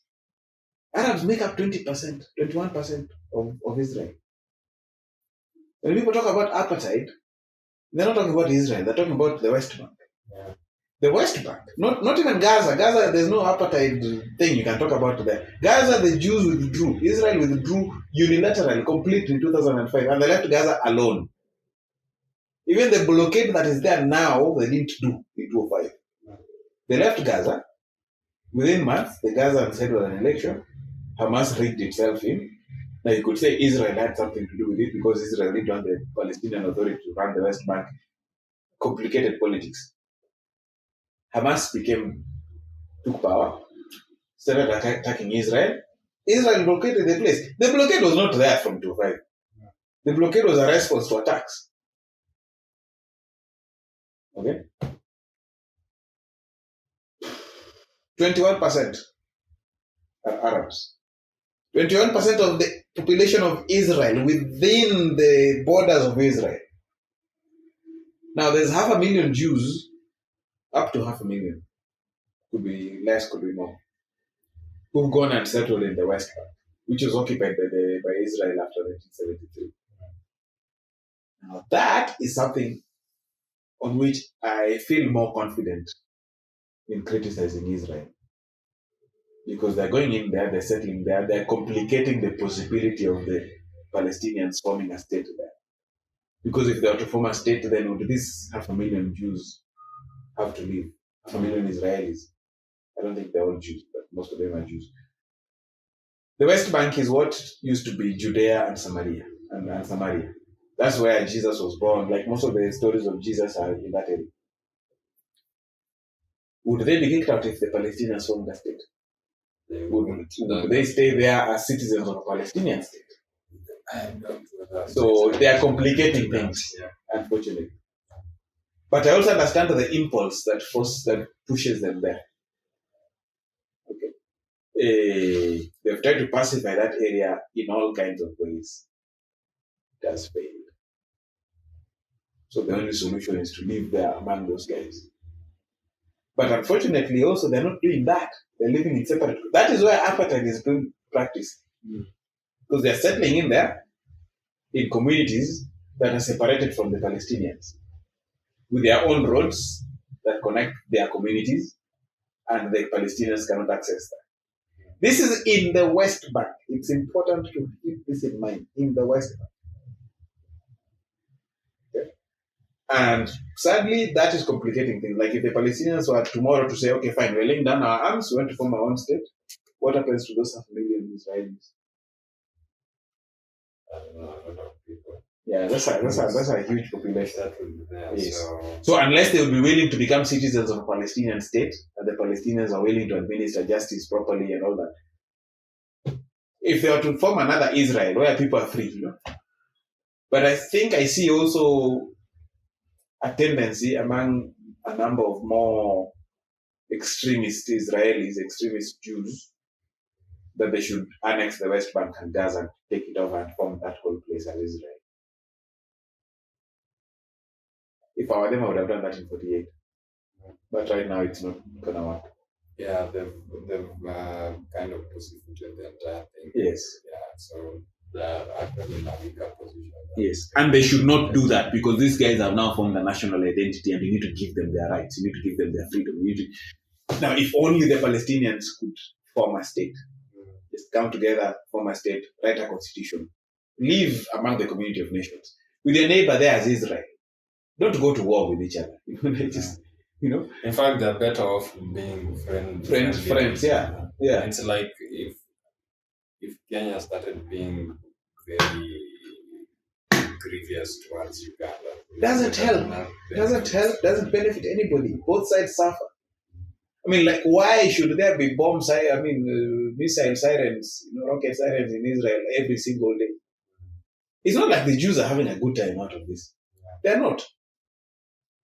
the Palestinians are not having a good time out of it.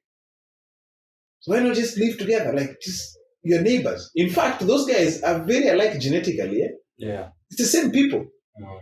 Okay. They're cousins. Yeah. So like just stop fighting, for crying out loud. Yeah.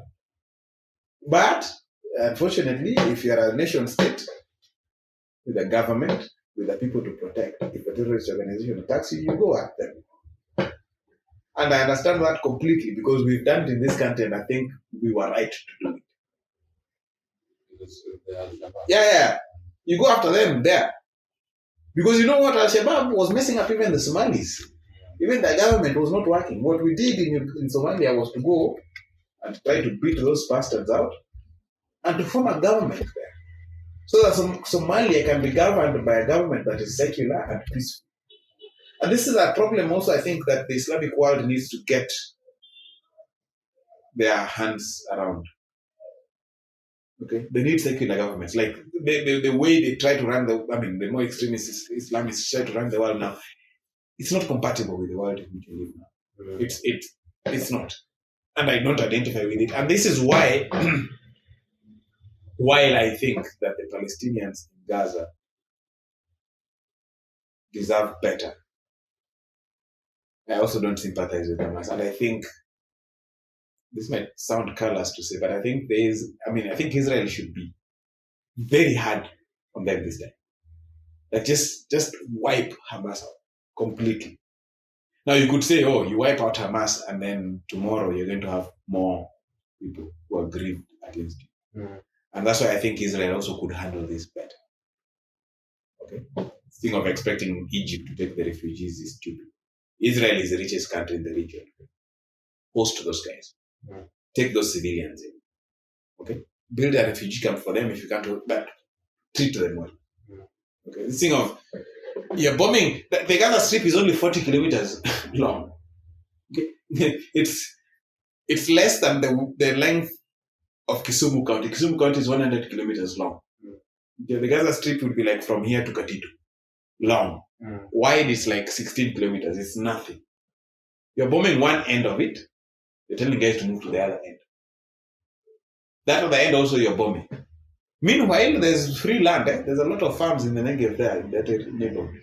Host those guys. Put them in there. You have the money. You have the capability. If you want to show people that you're serious about just Hamas and not civilians in Gaza, take these people in. I don't know why they're not doing that. I think even as at now, they're in a much better position than they were perhaps in the 50s. Because you do not have as much perhaps Arab animosity towards Israel. Yes. When we talk about the Arab states that are surrounding Israel. So we don't have Egypt as a necessary enemy. Saudi Arabia has also sort of backed down and tried. Saudi Arabia was normalizing relations with Israel. Yeah. And by the way, this is now relevant to the current situation we were in. Probably Hamas didn't want that to happen. Yeah. Because they realized that all the Arab... Because in the last year of Trump's term, 3 Arab nations normalized relations with Israel. Okay. These are countries that had... These people didn't have formal relations with Israel. They had never recognized the state of Israel as a legitimate state. The UAE, Bahrain, and who are the third guys? Was it Kuwait? One of these other Arab countries. Okay? Sudan. I think it was Sudan. Okay? Normalized relations. Saudi Arabia would have been the crown jewel because it's the center of the Arab world. Saudi Arabia normalizing relations with Israel would have been telling the Palestinians, get your shit together. We've covered for you long enough. Build your state, live in peace with everybody. Hamas, I think, saw this happening. This would have been the biggest foreign policy coup, I think, of Biden. It's been scattered now. Because Hamas, by attacking Israel, necessarily drew, and attacking in this manner, like, Kitambo, they used to just throw rockets, then Israel will shoot them down, and then they'll bomb 2 buildings, and life would move on. But by going in, like invading, going in and killing lots of people and targeting innocent civilians, they knew they were going to draw, an extreme response from Israel. And by doing that, Israel was going to look bad now in front of all the Arab countries, including Saudi Arabia. And then Saudi Arabia would have its hands tied because they might still want to normalize relations with Israel, but then they would look bad in front of all the other Arab countries. And there's no way you're getting MBS to do that. So there is a simple opinion you can have that you should not bomb civilians. That is true. But context matters. Context always matters. Okay. I go back now to 1947, August.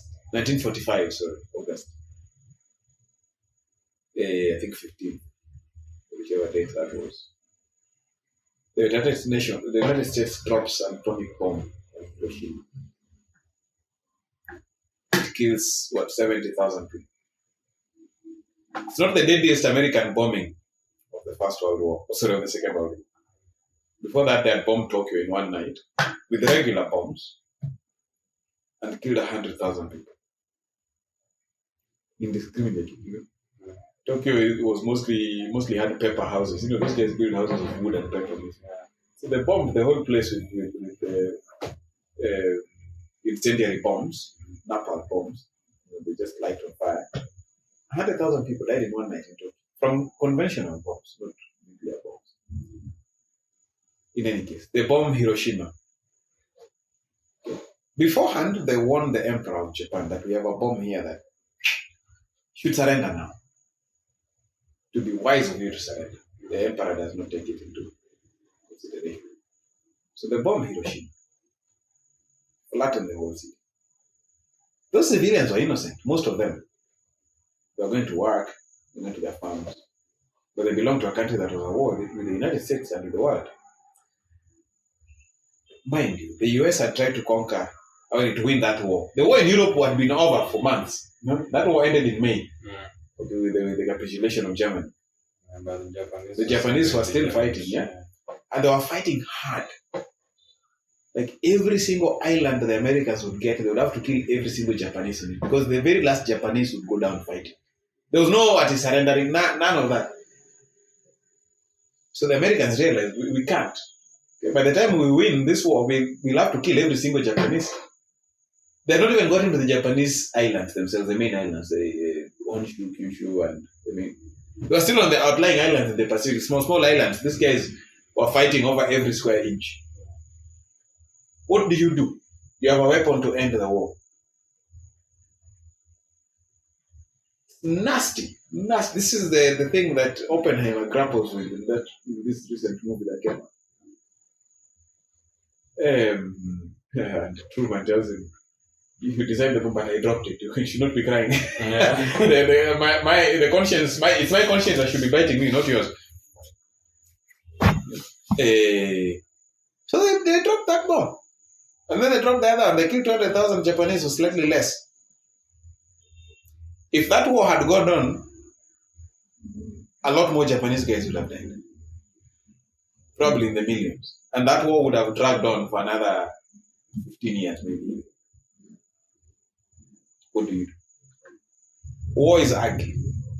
You get attacked, you fight back. Because if you don't fight back, your enemy thinks they can hit you again and again and again and again.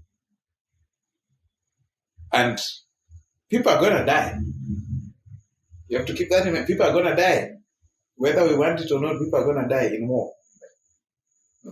Yeah, plus there's also the other thing which a lot of people have been saying that there's a lot of selective outrage. Yeah. People tend to pick things they want to be outraged about. I mean, there are various other conflicts around the world that are massacring civilians who are in perhaps much worse situations compared to the Palestinians. I don't want to compare it because human suffering is human suffering, But, and if you're dead, you're dead. That is true. You're dead. Yeah. But the same in the DRC, again, the Congolese are still also trying to protect their own countries from people they consider to be invaders. Yeah. but there is not much international focus or outrage. There's a war going on in Sudan right now. Sudan, there was Ethiopia before, Yeah. there was Yemen, which did get much international. Interestingly, the Yemen situation, the Saudis and the Houthis, like they kill way more people. Like way more. It's headed to 1 million. I think the last I checked was like 500,000, and that was like 2 years ago. Yeah, and you're talking And about children and starved them. you're talking Syria, about places where there was famine already. There's a lot Yeah. of anguish already going on, but just across the border from Israel in Syria, there, Arabs on Arabs. Nobody talks about it. people being killed in some of the most inhumane ways, poisonous gas, Yeah. So I think the conversation needs to be The Rohingyas from Myanmar, Muslims, were kicked out of Myanmar, like, is it 1 million or something people? Right now, they're the largest refugee camp in the world in Bangladesh. They have no state. Bangladesh, which is a Muslim country, want to grant them citizenship. Then the largest refugee camp, nobody talks about them. Nobody talks about them. They've done nothing to anybody. They just, the Myanmar army just up and kicked them out, and their neighbors, Now that is ethnic cleansing. They're not being let back into their country. Okay? And these are not even people who are looking for a state. No, these are people who are just living on the border area there. They've been there forever. Well, not forever, I don't know about that. They're stateless. They're in Bangladesh right now. And this is one area maybe where Africa will offer a lesson to many of these countries. Uganda should have the world's largest refugee population. There's a reason why it doesn't. Uganda offers refugees citizenship, gives them land. So a lot of the refugees from South Sudan who went into Uganda, who are more than the ones that came to Kenya, those guys cleared forests, gave each family an acre, told them, you're now Ugandans. Settle down, farm. You don't need to go back to South Sudan. If you want to go, you go back when you want. But we're going to treat you like citizens. When the next election comes, get ID cards, vote. Kenya, by contrast, keeps them in camps. Yeah. Okay? And then tries to get the Americans and the Canadians and the Brits to pay them, and also to protesters, a few of them to go to that's how Ilhan Omar, that woman who's running her mouth in the United States Congress, went to the US. She was a refugee here in Kenya. Yeah. So Kenya is different. But Uganda does, I find that very admirable. Offer these guys land, Bangladesh, give them citizenship, let them stay. The ones who still feel attached to, ultimately, I don't think there's any group of people who are attached to land, any specific plot of land like the Jews are attached to the Middle East. I don't think there's any other group of people in the world who have that level of attachment to a plot. Okay? All the people who would have attachment to plots thousands of years old are all gone. They're dead. The Phoenicians are gone. The Romans are gone. If they were here, they would still look for Rome. They're all gone. Only the Jews still exist as a people who are specifically attached to a specific plot of land. Everybody else has been all over the place. So if people come into your country, bloody hell, give them. Us Luos, we've only been here for 300-400 years. 300 years, yeah. In fact, we have a bigger connection to Uganda. We don't mind to go back there. Yeah. It's never been we had the Palestinians have no attachment to that land the way the Jews do. To be honest, they are not most of them are from Egypt and Jordan, and Syria. There are a few whose ancestors have lived there for as long as they've known, but most of them were people who came there to trade and to work, and then 3 generations hence. I'm not saying they're not a people, but in any case, there's the Uyghurs in China. China is now posturing there in the United Nations calling for a ceasefire. Crap! Those guys, they have 1 million Muslims in concentration camps right this moment. You call Gaza an open-air prison. It's not an open-air prison.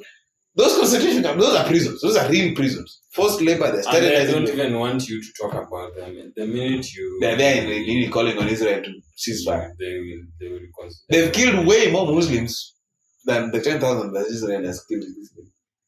They're much more intolerant. Yeah. Russia, which is on China's side in this thing, hammered Muslims in the Chechen war. Indiscriminately. Like, there's no decent place. There's no person who's connected to this thing who can say they are objective. Yeah. So even I see the moral errors on either side, but I also recognize the reality of war. And historically, war is messy. And this guy started a war, and they glorify it. By the way, I follow a channel of Hamas here. They put out their videos of them fighting with the Israelis. They show they're blowing Israeli tanks and armored personnel carriers with RPGs. And they are happy about it. They declare how the Israelis also post videos of them bombing these places. It's a war. And unfortunately, Hamas started it. I don't know if they lose it. Maybe not. They're very strong. They have a lot of weapons and they have the lay of the land, They have the tunnels. So even if Israel wins, it's going to be a Pyrrhic victory. Yeah, it might be a Pyrrhic victory. And a nasty one as well, because Israel, unfortunately, has to fight among civilians. Yeah. Okay? While the Israelis are building bunkers for their civilians to hide in when there's rocket attacks, Hamas builds tunnels for themselves. Not like if they wanted to protect those civilians, why not take them into the tunnels? Hide them down there. Build bomb shelters for your people. They're not interested in that at all. And so if you say, okay, maybe Israel should not bomb Hamas because they might kill civilians. Okay, but they'll still leave Hamas there to attack them again. What should they do in this moment right now? You could say, okay, maybe they've oppressed these guys all this time, but what are they supposed to do now? It's a complicated matrix. Yeah. And I just feel as if in any case, everybody is going to take sides. It's hard to convince people who have taken positions to see the other side of the conflict. Because a lot of it is colored by a lot of which side, whose argument you got first. Yeah. So it's essentially where the argument is grounded. Because I see from the side of the Palestinian, whoever is supporting it, a lot of people see it as colonialism, apartheid, but there's a large majority who see it as a religious conflict, which I don't think it is. It's not a religious conflict, man. So this is. But you see how these are things that now fuel the people who want to take hard positions. Yes. The religious aspect is there. I mean, people like Hamas see it as a religious thing. Yeah, for Hamas, this is a purely religious thing. Yeah, they want an Islamic caliphate. So they hate even the other Arab countries that are there that are saying. Yeah, even with the Palestinian Authority, they were against them having any sort of negotiations with Israelis. Yeah. So even them, they don't like. And interestingly, there are also Israelis who don't want, the ones who don't want the Palestinians to have a state. The ones who they killed Ehud Barak, who had signed that thing, the Oslo Accords with the Yasser Arafat. Yeah. So on all sides. But you look at it from the point of view of conventional and international law, if there's a war going on, you fight a war. Yeah. Because what are you going to do? Stop. And then get attacked again tomorrow. Yeah, you will not have time to think about the law, because if somebody is shooting at you, I mean, if you're in a war and you are in the same regiment and somebody shoots you, you shoot back. I'm not going to think about. You shoot back, even if he's holding his baby, like he has his gun shooting from the side and he's holding his baby in front of him. Dude, I'm shooting you. Yeah, it's weird. Yeah, because you're trying to manipulate me by and manipulate your child by putting your child in the crossfire. Hide your child. Come to war. Fight like a man. Yeah, it's unfortunate. And then, of course, there's also the complication that when after that Hamas attack, there were people cheering in the streets of Gaza. Yeah, I saw I some found of that them so were really, twisted. some of them were really nasty because they were dancing on dead bodies, Yes. dragging them across the street. Yeah, they were cheering. and This mutilating some of them. Yeah. You know, it a was- lady who had been raped was being dragged. You could see clearly, like she's been.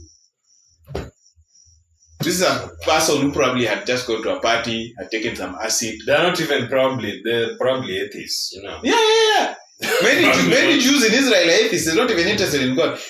there's a story there among some Jews of Europe of a Jewish man on the Sabbath talking to his child. When the child came from school and they had learned about the Trinity. And the father tells the child, listen to me. Now, don't hear any of that stuff they talk about in that school. There is only one God, and we don't believe in him.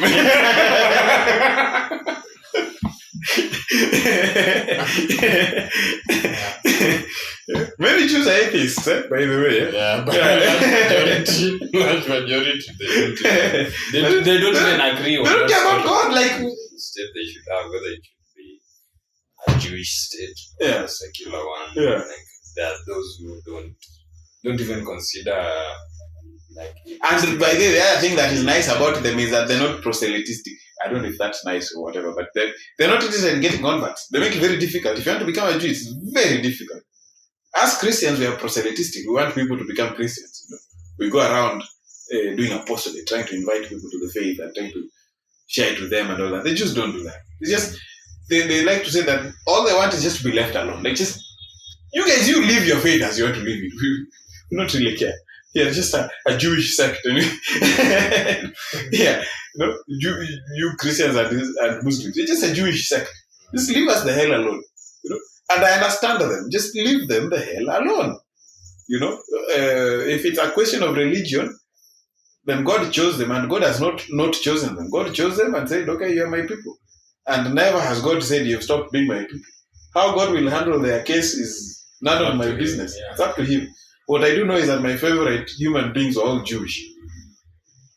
Okay, Jesus Christ, His disciples, His mother, okay, all the prophets. Same for Muslims. So they consider those people Muslims. Makes no sense to me. Whichever way you color that, you know. We should get a Muslim on this podcast soon to talk about Islam, because another thing I've come to realize is that many Muslims are ignorant about their own faith, which is not shocking because many Christians also are ignorant about their own faith, so it's not a new thing. Yeah, but yeah, the religious aspect is maybe it's an undertone, but this is a question of more of political systems than anything else. Like, Hamas doesn't want the state of Israel to exist, so the state of Israel has to defend itself against Hamas. It's that simple.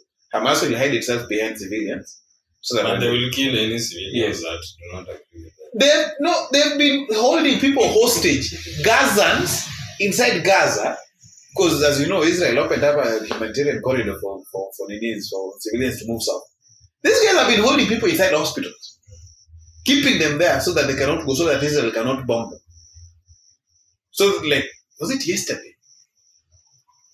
You know, the Israelis managed to free a bunch of Gazan civilians from a hospital who are being held there against their will by Hamas guys.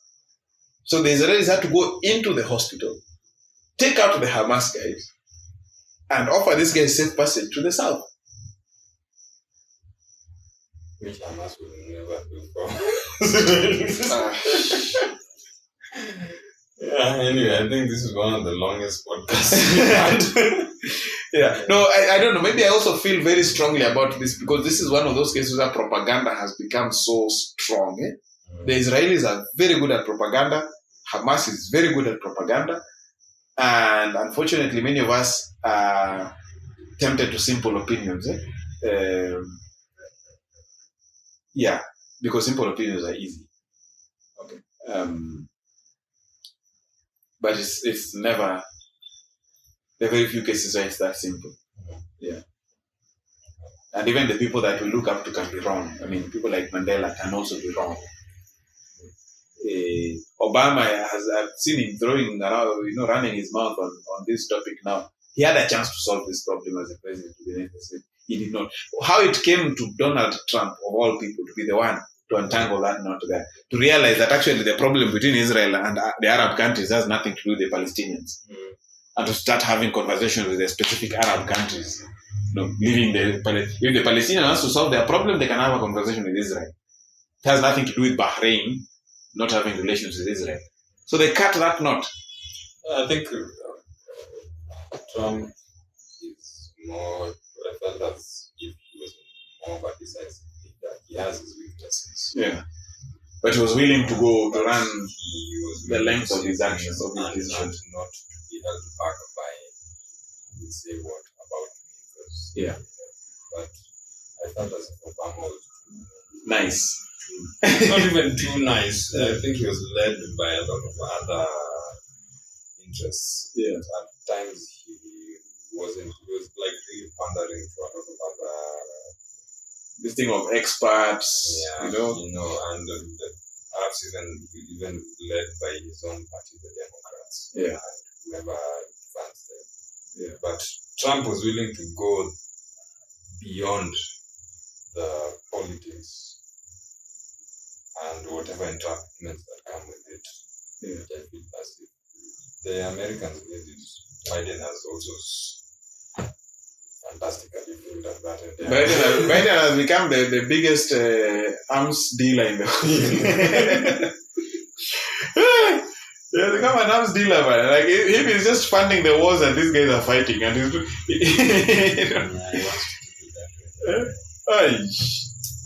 So I heard some Americans even saying, when they withdrew from Afghanistan, the military-industrial complex was like, now where are we going to sell our weapons? So they had to get new wars. Anyway, we should finish. This is just, we've just been thinking out loud here. We are in Kenya here. This war for now has nothing to do with us. We just think. So don't be led by our propaganda. And do your own research. There are people who are very clever who can find our location from the sounds of the tuk-tuks that have been in the background. So please don't bomb us. We're just nice guys. It would be nice if we could get a Palestinian and an Israeli on this group. I have a Jew friend. We're not friends, we're acquaintances. I could reach out to him and if he has an opinion on it. Although maybe not. Maybe things are a little rough right now. But anyway. Yeah, so this has been it for today. Let's try and record again next week. See if it helps. Yeah. Hey, 2 hours. 2 hours. Damn. The longest. Damn. Okay.